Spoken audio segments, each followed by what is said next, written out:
Wow.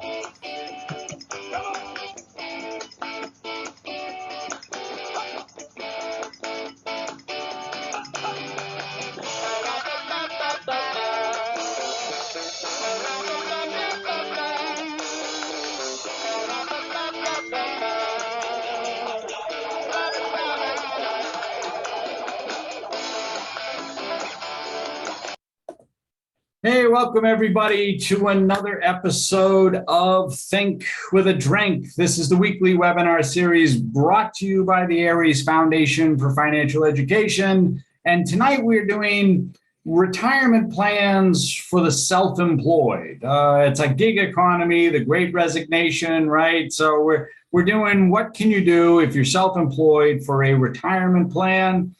Before we get started up with that, just a couple of things, just so everybody knows, the event, it's being recorded. We do share these recordings on our website. We share them on our YouTube channel. Just keep the microphones muted. You don't have to worry about the cameras being on or off because only what is being shown as far as the presentation is what being recorded. There is a chat box, however, so we do ask that if you have questions, please use the chat box. My co-pilot, who has finally joined me back on an episode here, is here with me this evening. I'll introduce him in a second, but he's here to sort of man the chat box and keep us on pace for tonight. Speaking of the pilots for tonight's journey, my name is Tom Alessi. I am the president of the ARIES Foundation. I have been in financial services, God bless, in 2 weeks. It'll be 24 years that I have been doing this. I'm an investment advisor. That means I act as a fiduciary whenever giving guidance or advice to any of my clients. I want to bring my vice president, Craig. Why don't you introduce yourself? You are on the screen, so just be aware of that. You will probably be in the recording as well. Okay, great. Craig Richardson, and Vice President of ARIES Foundation. I've been in financial services a little over 18 years now, and my specialty is working with families and small businesses to help them define their goals and have a better relationship with their money. And so Craig will be, like I said, excuse me, manning the chat box, but also be chiming in as we go along and do this presentation this evening. We told you that Think with a Drink is brought to you by the ARIES Foundation for Financial Education. We're a nonprofit. We're located in Newton, Mass. You can visit the website. It's www.ariesfoundation.org. And the mission behind ARIES is trying to help everyone have a better relationship with their money. Because whether you realize it or not, you're in a relationship with money. And just like every other personal relationship that you have, there are behaviors and triggers and emotions that cause us to act, well, as Craig and I like to say, irrationally sometimes when it comes to our money and our finances. All we try to do, ARIES, the foundation, the team here, is trying to help everyone get a little better handle on that and be a little bit more objective when dealing with their money and their finances. All right, that brings us to disclosures, and I'm not going to use a lot of words on the slide there, but basically it just says, hey, we're a nonprofit. We do this for educational purposes, meant to be informational only. Please, if you're going to share this, just share it in an educational manner. However, myself, Craig, the rest of the ARIES team, we always recommend that if you have any questions, whether they be legal, tax, or financial, that you seek out the help of a professional. All right, now we come to the fun part of the evening. We call this Think with a Drink because we want this information to be a little bit more casual, a little bit more relaxed. And we can't think of a better way to do that than to have something cold to sip on as we go along and do these presentations. Hopefully our audience is out there and enjoying with us. Tonight I am drinking because I was trying, it's so freaking hot out that I was trying to think of some way to, make it feel even cooler, with a cold beverage. This is Arctic Winter Ale. This is brewed by 67 degrees, excuse me, our friends down in Franklin, Massachusetts. It packs a punch. It's 7.3% ABV, but wow. It is brewed with 5 pounds of candy canes in every batch. Holy crap. What are you drinking, dude? I am having a Harpoon IPA. All right, well, nice. The old standby. We had Harpoon for a little while there. We had that a couple of sessions back. We were doing that. Anyway, we'll say Skol. Skol.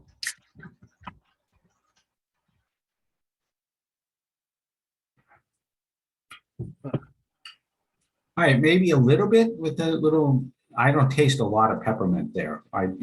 So So do you get a sugar rush while you're drinking? Yeah, I guess. I don't know. Maybe like 3 or 4 slides, I'll suddenly be binging all over the place. Who knows what'll happen there? But And then do an elf, right? yeah. What's your favorite color? All right. So the agenda, the types of plans that are available. What if I have a side hustle?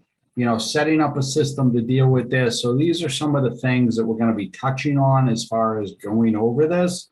But I think the first thing, Craig, really is, and what's sort of been a driver for this is that 1 in 5 self-employed individuals does not contribute to a retirement plan at this point.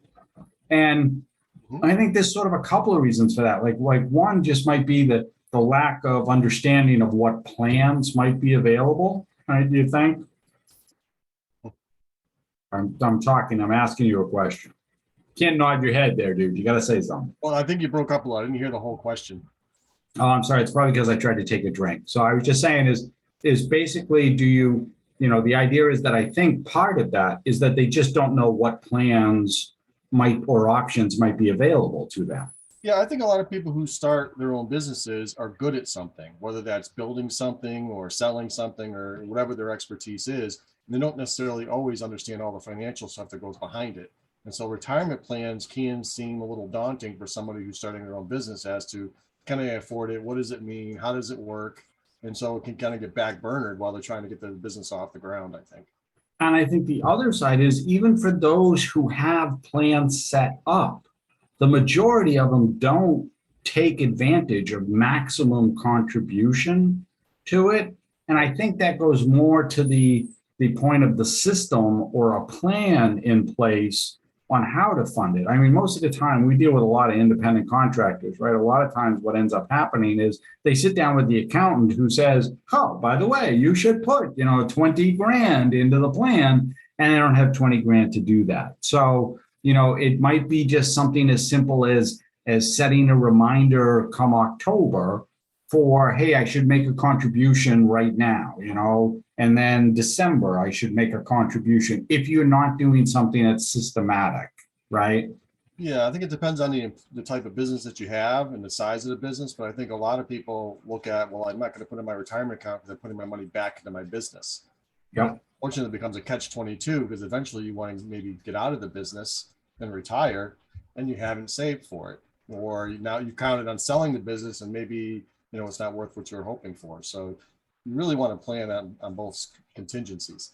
Right. And Craig does bring up a good point that we do know that, especially as you're starting out, that a lot of people, especially, setting up that business, that the money is flowing back into the business.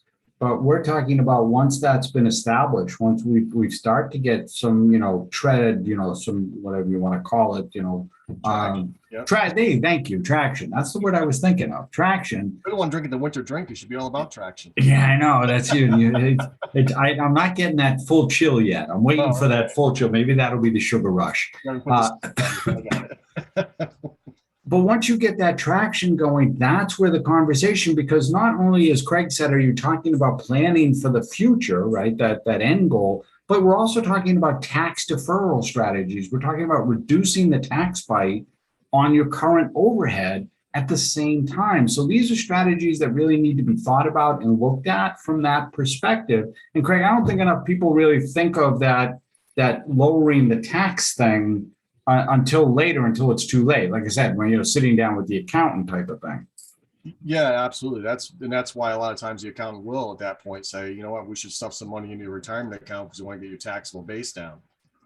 So it's really not a strategy for saving money. It's really a strategy to try to avoid some tax at that point in the game.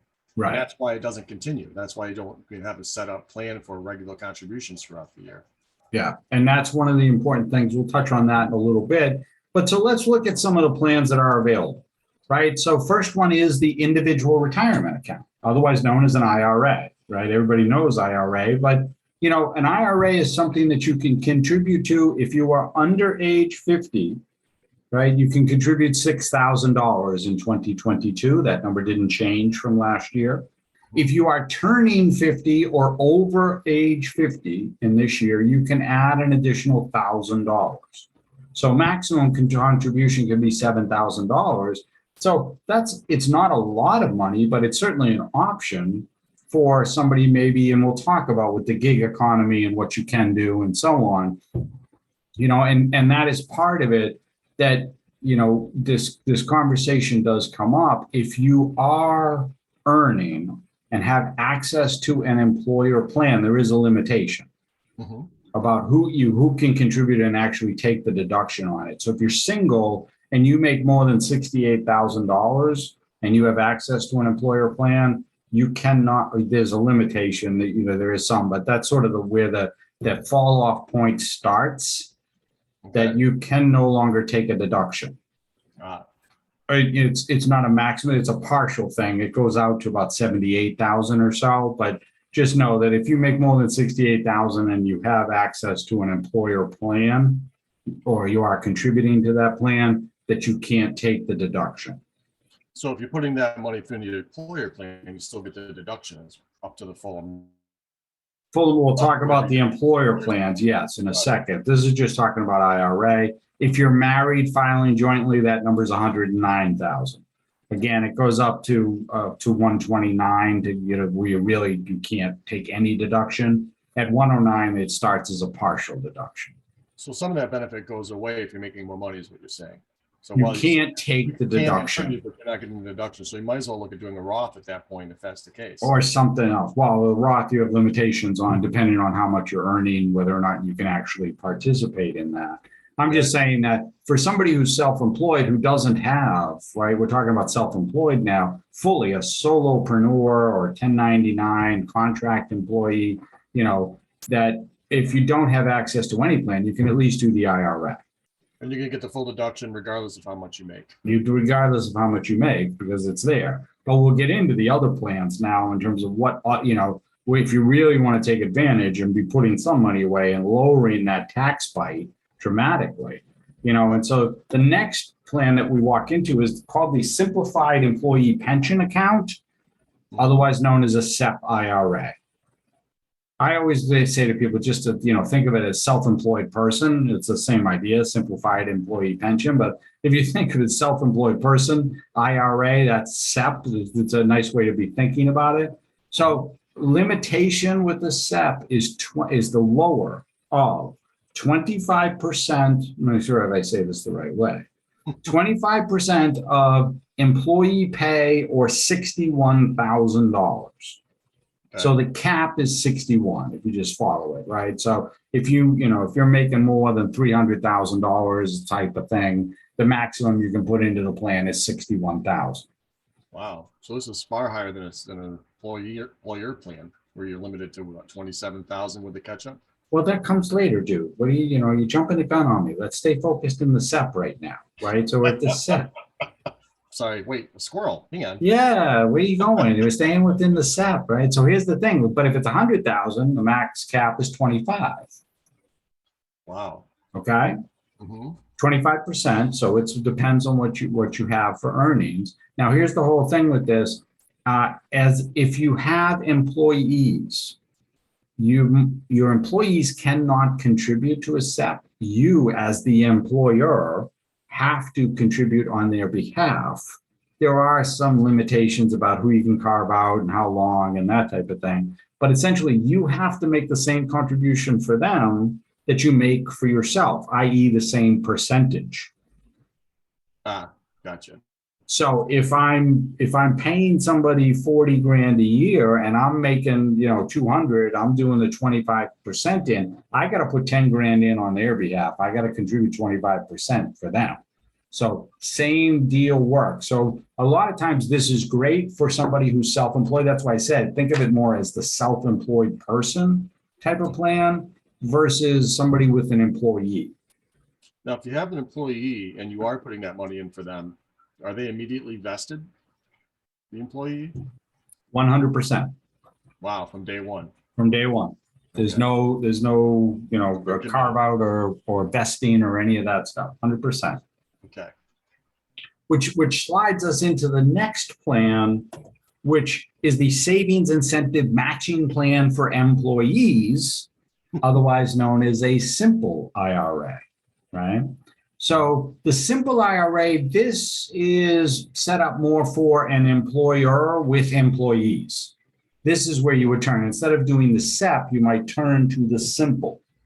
And the idea here is with the simple, you can put salary deferral for 2022 is $14,000. If you're over age 50 or turning 50 this year, you get to put another 3,000 in for a total of 17,000. Yeah, it's a good chunk of money. Yeah. Right? Now, there's no administration, there's no testing, there's no plan reporting, any of that stuff. However, as the employer, for any employee that contributes, you're on the hook. You have to match them 100% of the first 3% that they put in. Okay. So in that example that we did with the 40,000 employee, where you'd have to put 10 grand in for a SEP employee, if you went to a simple, you'd be able to put, you'd only have to match 1,200, 3%. Right, 3% of their total pay. And that's only if they put in 1,200. That's only if they contribute. Exactly. As far as that's concerned. Now, here's the thing with it. You can only put 17 in. So you're not getting the 50 grand that you could have put in, but you don't have that on the hook for, I've got to put more in for my employee. If you have more than one employee, obviously that's going to add up in terms of how much you're putting in. Plus you're matching 3%, excuse me, 3% on yourself as well. So you're putting money in on your behalf. So the limitation with the simple is you can't have more than 100 employees. That gets into a different conversation. But, usually for us, when we're talking to employers, these are usually, Craig, right, 5 to 12 employees. That's usually what we're looking at with simple, somewhere in that below 20 range, where we want to offer something, but we don't want to have the headache of the 401k and the other stuff, the testing and paying for all that actuarial stuff that goes along with it. Right. Yeah. And this one, was there a vesting in this, or is this 100% from day one? 100%. I'm backing that up. The employee's money, but I'm not sure if the employer's money is the employee's money. So the employee's money, I believe, is 100% after 3 years. The employer. No, I could be wrong with that. It could be 100% invested immediately. There we go. I got twisted on that, and I got twisted up there. I believe it's 100% vested. I'll go there. I'll push all in on that. Monty, I'm taking door number 1. All right, so that moves us to, now we get into more of the funky, here's where we're getting a little fun with this, right? So what are known as solo 401k plans.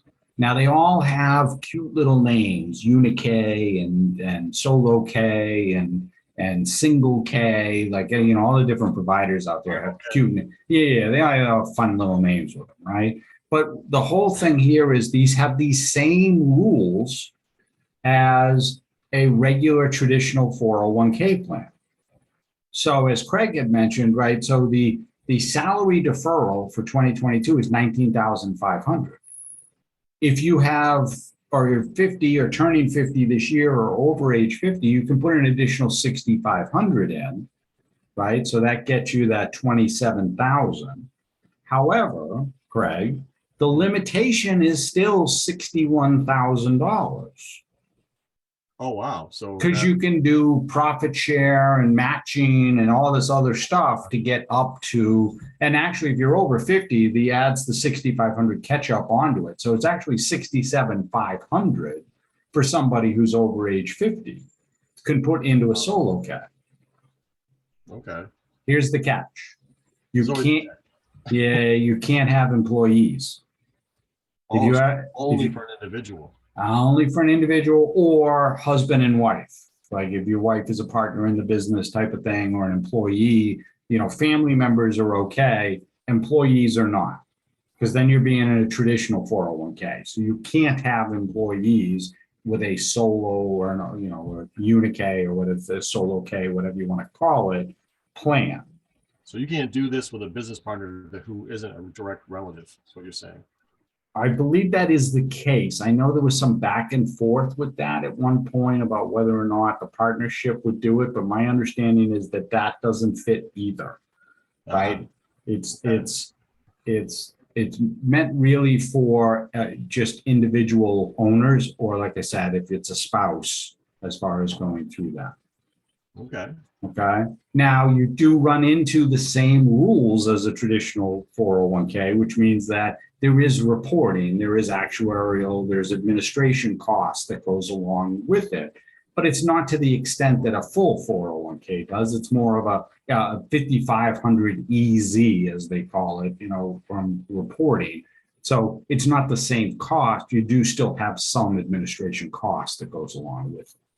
So if you were a business with employees, could you have a solo 401k and a simple? No, you cannot do that, right? You can't set in no. Oh, well, that's too bad. No, unless the entity that you're being paid from is separate from the entity that the simple people were being paid from. So we start getting into the tricky stuff. Yes, right. So now you're talking about, no, you can't be under the same umbrella and be carving out and say, wow, I'm going to just have a solo pay for myself and everybody else, peasants, can go over here and they get the simple. No, you can't do that, right? As far as going through it. But now we get into some of the all right, I'm a well-to-do, I've been doing this for a long time. Solopreneur, independent, self-employed person, or a small partnership, like Craig had mentioned, maybe it's two owners type of thing. We're making a lot of money. This isn't enough for us. We want to put more away. More, right? more. I want as much tax savings as I can possibly get, ultimately. So one of the things we turn to and look with that are called defined benefit plans, otherwise known as pensions. In this case, it's a cash balance plan. And a cash balance plan, can get you upwards into the high, almost 3 times the amount that you can put away in a 401k. Wow. And here's the thing with a cash balance plan. The cash balance plan, that's corporate money going in. See, the one thing they don't tell you in the 401k or the SEP, in terms of simple or those type of things, is they tell you it's tax deferred, right? But there's this thing, it's called payroll taxes, FICA, that type of thing. Whereas as the owner, you're paying both sides, right? You're paying the employee and the employer side. It's 15.2% for you. That's money you got to pay regardless of whether you're putting away in the 401k plan or not. Right. In the case of a defined benefit plan, that's corporate money. There's no payroll tax on that. That all goes out first. Ooh. No 15% payroll taxes on that. So it's like the government gave you a 15% bump there because you didn't have to pay for it. Wow. Now, there's a lot of rules that go into pension plans specifically to protect everybody. But the idea here is if you don't have employees, it's all just on you. So, it's like free reign, do whatever you want. If you have employees, there's all sorts of, parameters that you got to go through, who you can include, who you can't include. One of the things with any defined benefit plan that the IRS is going to look at is that you make contributions to this plan for at least a 3, if not a 5-year window. Okay. Right. So you got to sort of commit to this. This isn't like, hey, I had a really good year, I'm going to plow all this money in and then forget about it. The IRS is going to come back to you and go, Craig, no, we're going to discount that. Sorry, we're taking that away. We're discluding it. You got to pay taxes on all that money now in terms of going through it. So 15% payroll tax, you just say, right? Oh yeah, just all of that. Everything just comes sliding back at you. So just know, because a lot of times, we deal with self-employed, we deal with solopreneurs who it's like, oh, this is great, but I'm worried what happens if next year isn't as good. And so what you do is you target a lower amount for the contribution, let's say 100,000, and that way you've got leeway as far as how much you have to put in on a yearly basis. So even if amount that you're going to be comfortable with, and then you can always bump it later. Yeah, you can always up it. That's the thing. But you've got a target that you're looking to put in, and if you overfund in a given year, then usually there's a little bit of play on the downside the next year. So that if you did 130, maybe you only had to put in 90 the next year type of thing. So there is some flex, some leeway.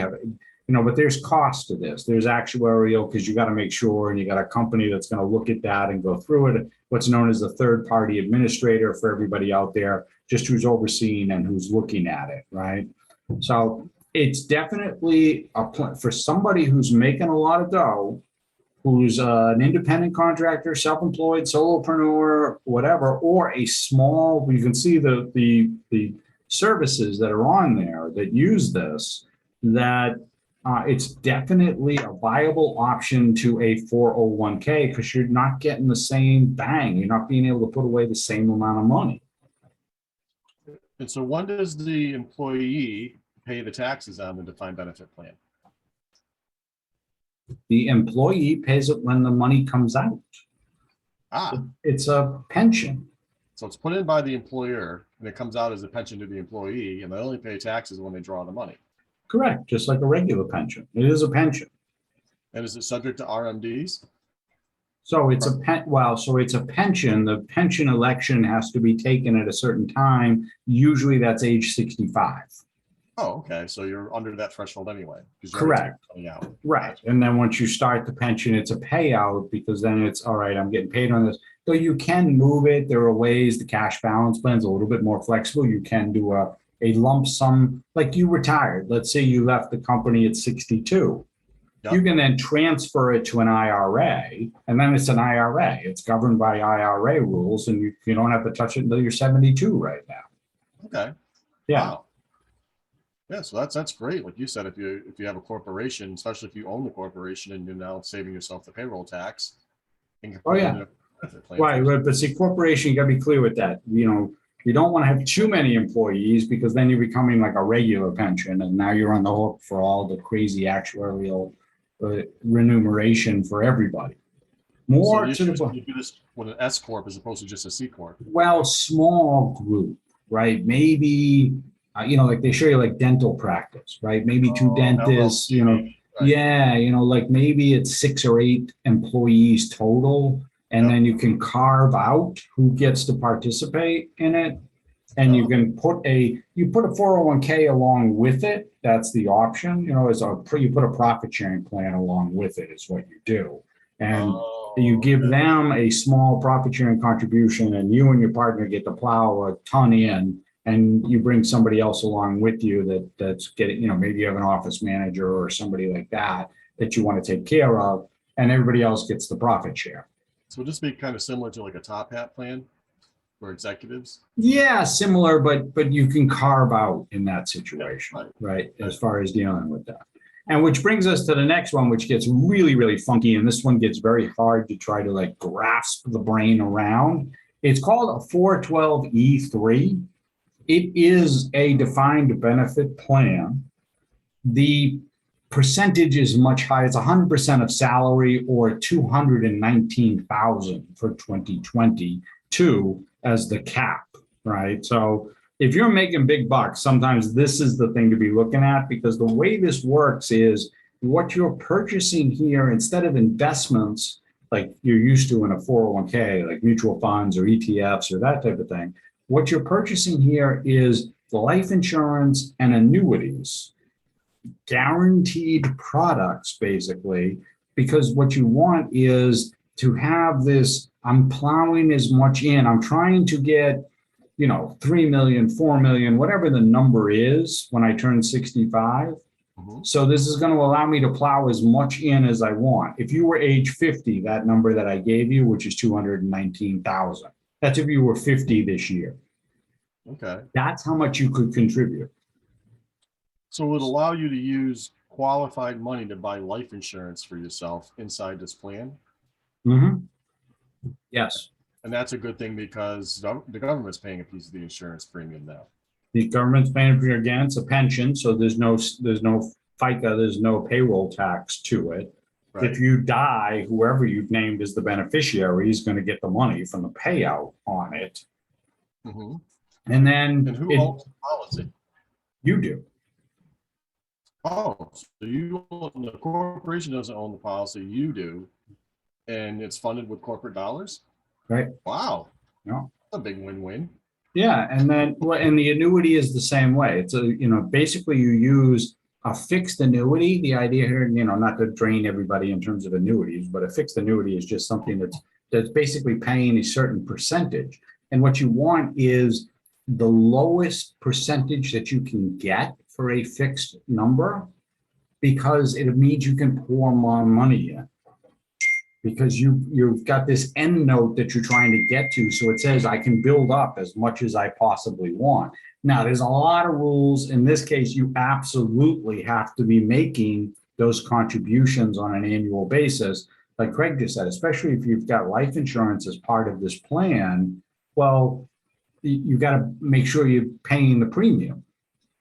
Right. That premium has to be paid every year. So you've got to be making contributions. So you want to design the plan in such a way where it's not going to overwhelm.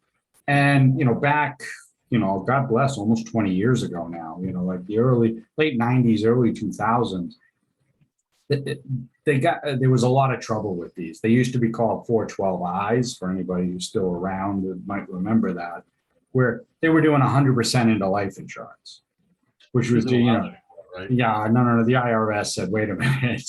That's a bad thing. You can't do that, right? No. So nowadays, you probably shouldn't see a plan like this with more than, say, like 40% into the life insurance premium, because that gives you that flexibility. Like we talked about, the ability to sort of move year to year on what you're doing and how much you absolutely have to contribute on a regular basis before the IRS steps in and slaps your wrist and said, that's not a good thing, right? You can't do that. Right. But not for everybody. This is very, very limited. This is for a solopreneur who's been, has a set, I know this is what I'm going to earn next year, the following year, the year after that, regardless of what happens in the universe. I've got a pretty much set. I've been doing this for a while, and I'm pretty comfortable with the number. I can make this contribution. For somebody like that, this is a perfect opportunity, because this is all guaranteed. Like you can't get this anywhere else where it's all guaranteed that when you retire, all that money's going to be there. Right, because you're not subject to any market risk in this particular situation. Exactly. Right. I mean, the only market risk you have is potential market loss, because you're in a fixed product versus a variable product. Right. Yeah, I mean, the upside, right? But if the market downturns, you're not affected. Right, absolutely. Yeah. So for a conservative investor, this is a very, very good way to go. Oh yeah, conservative investor who just wants to, I want to have 3 million or 4 million or whatever the million number is after 65 when I retire. This is when I want to plow as much tax deferral as I can. This is the way to go. I want to know guaranteed quantity at the end of the day. Right. You can't do it any better. Right. That's the whole idea with that. All right, so now we get to the question, like, which plan is best?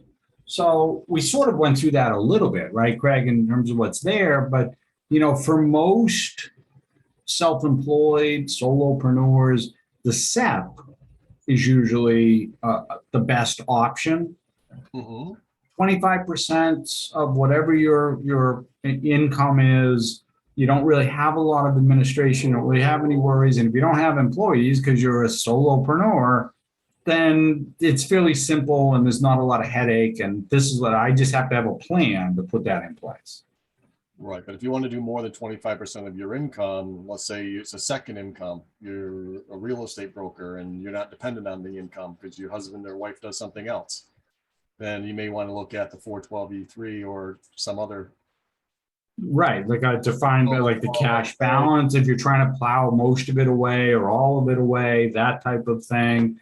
The solo 401k does allow you to put more in. You don't really have the income limitation there because you can do 100% of pay to a certain point. There's not that 25% cap thing on it. So you do have the flexibility to do that as far as going in it. The simple really works for anybody who's got employees.